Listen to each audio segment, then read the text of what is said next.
the Power Couple, and today I'll be analyzing and discussing the recent episode we just got, Passion. So without further ado, let's begin. So we start off the episode with Marinette discussing with Alia how she's now changed her love interest from Adrian to Cat Noir. And boy, is she in love with Cat Noir. I mean, these drawings don't really lie, especially since she did that a lot when she was in love with Adrian. And then she leaves, but in her pajamas. I wonder when she'll remember to actually change. And Alia's just like, yep, she left in her pajamas. How nice. At 7 a.m. in the morning. Well, good that she's early, but bad she's wearing her pajamas. We then cut off to Adrian, and he is also madly in love with Marinette. And Plague is also noticing this, and when he goes down for breakfast, even Gabriel's noticing he's in a good mood. But surprisingly, they're actually having breakfast together for once, and Gabriel is baking pancakes. How interesting. I have never seen him cook once in my entire 7 years that I've watched this show. He really is trying to be a good dad. Natalie then comes for Adrian, but then Gabriel invites her to actually have breakfast with them as a family. Although Natalie and Gabriel are still at odds with each other, and it's very noticeable when she pins him to the table. But then Gabriel shows her his arm, and if I'm guessing correctly, the injury is like spreading. Sort of like when Cat Noir cataclysms something, it spreads to the entire object. That's probably what's happening to him, but very slowly since he was wearing his super villain suit when he was cataclysmed, so it's not a very direct injury, but I believe it will kill him if he doesn't find a way to fix it or heal it, so my best guess is making a wish. Otherwise, he's going to die. Natalie is very shocked by this, and Gabriel explains that if they don't do something, since he and Natalie are both dying, Adrian will be left all alone in the world. We then see her in her room taking out Emily's cell phone from a secret safe she has in the wall and pulling out a recording. It is really sad because Emily is sick in this video and she knows she's dying, but she's willing to come to terms with it and leaves Adrian in her care. Marinette and Adrian then meet up outside of school, and Adrian's telling Marinette that he feels completely helpless because someone he loves is very ill. And then Marinette explains, sometimes the best things you can do for someone you love that isn't physical is just being there for them and knowing that you're there. And I love the interaction between these two. And Adrian does actually take her advice.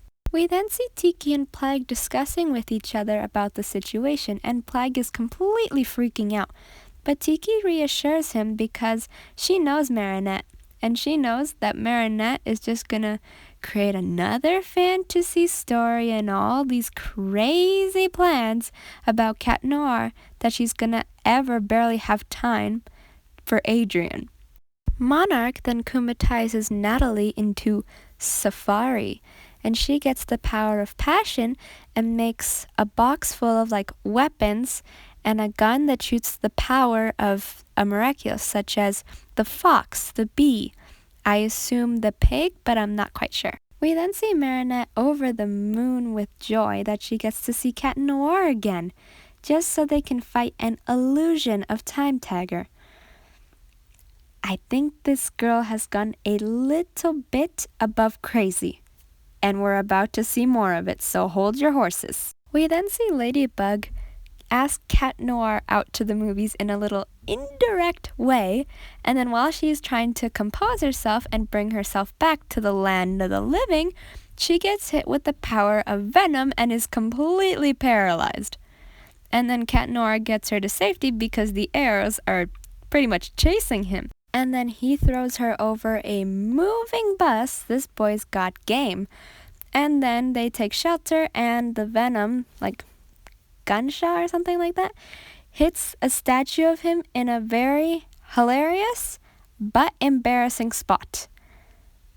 His bottom. I know what you're thinking right now. I felt the same way when I watched this live in French. I could not help but laugh, actually.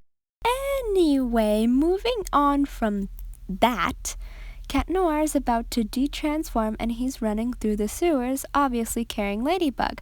But when he does de-transform, the arrows no longer follow him. And then he has this brilliant light bulb face in which he gets a great idea on how to revive Ladybug and borrow her Miraculous. It's completely genius. And then we get this great moment of the wall between them and how they're trying so close to come together. And Adrian's asking, why don't we use the Miraculous to make our own wish to end all this? And Marinette has to explain, for every action, there is a reaction.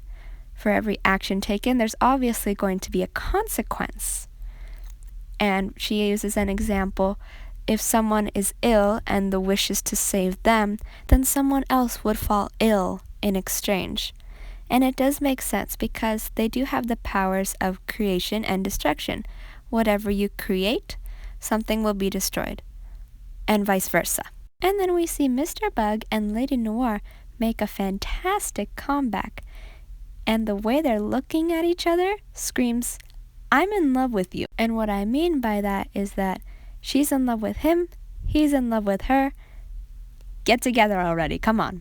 And while they're fighting Safari, Lady Noir saves Mr. Bug's butt. But then she makes this really weird comment of, don't you dare try to flatten my partner's gorgeous face.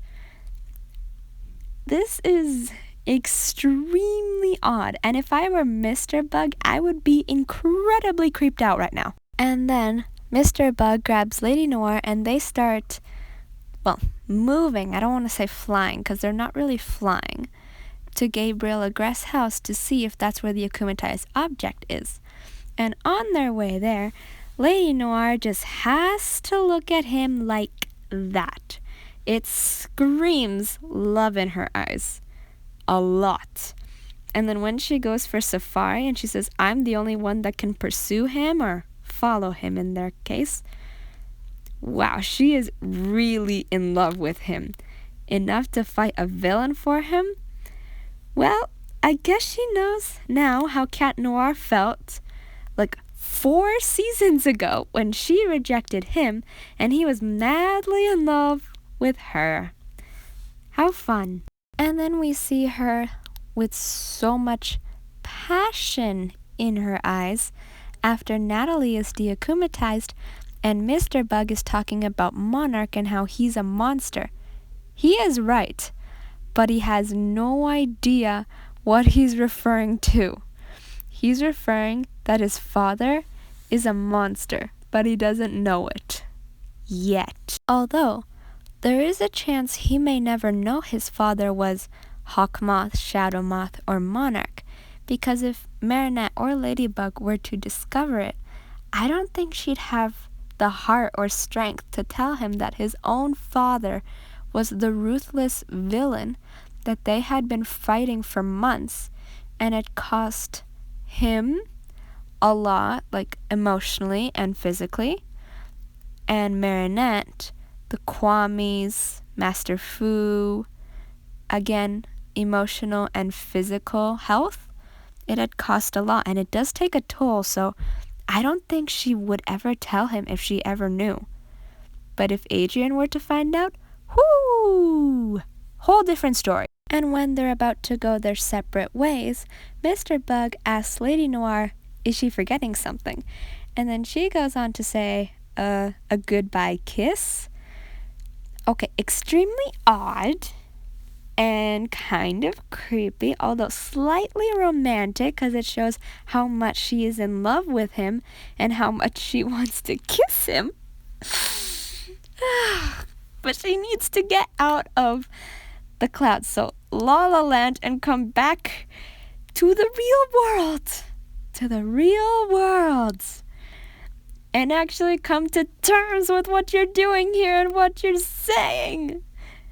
I don't know how Mr. Bug is putting up with this. And then we cut back to Marinette and Alia, in which Marinette is telling Alia everything that happened and how she is so in love with Cat Noir.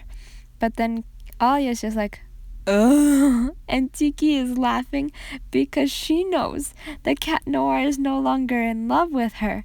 But Marinette still believes that. She has set herself up for so much heartbreak. Again!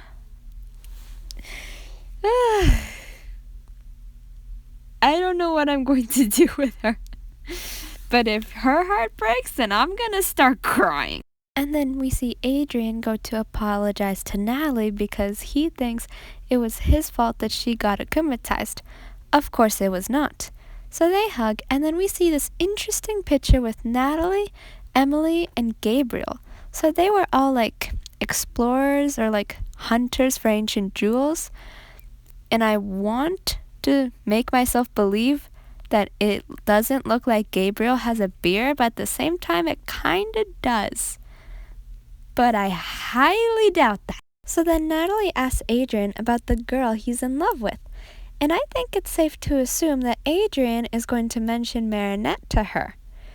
And I wonder what advice Natalie will give to him. And what will happen when Gabriel finds out about it. I think he's going to disapprove because she's not wealthy.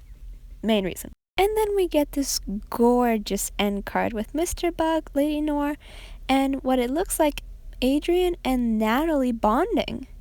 And it's great to see that because he does deserve like some sort of mother figure after, all the events that took place with his mother and losing her. Well, that's the end of the episode, guys. I very much enjoyed this episode. I liked how well it was paced and how we got to see a bit of Adrien and a bit of Marinette and how it swapped back and forth.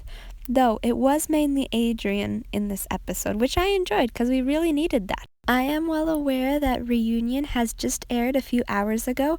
Unfortunately, I will not be able to make a video in time for Wednesday.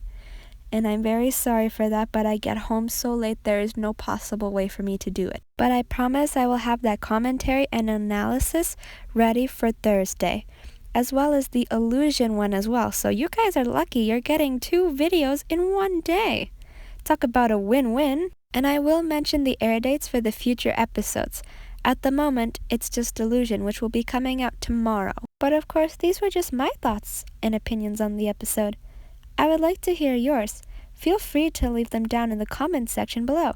And don't forget to hit that like button and subscribe button. And I send my infinite love to you all. And I'll see you all next time. Bye!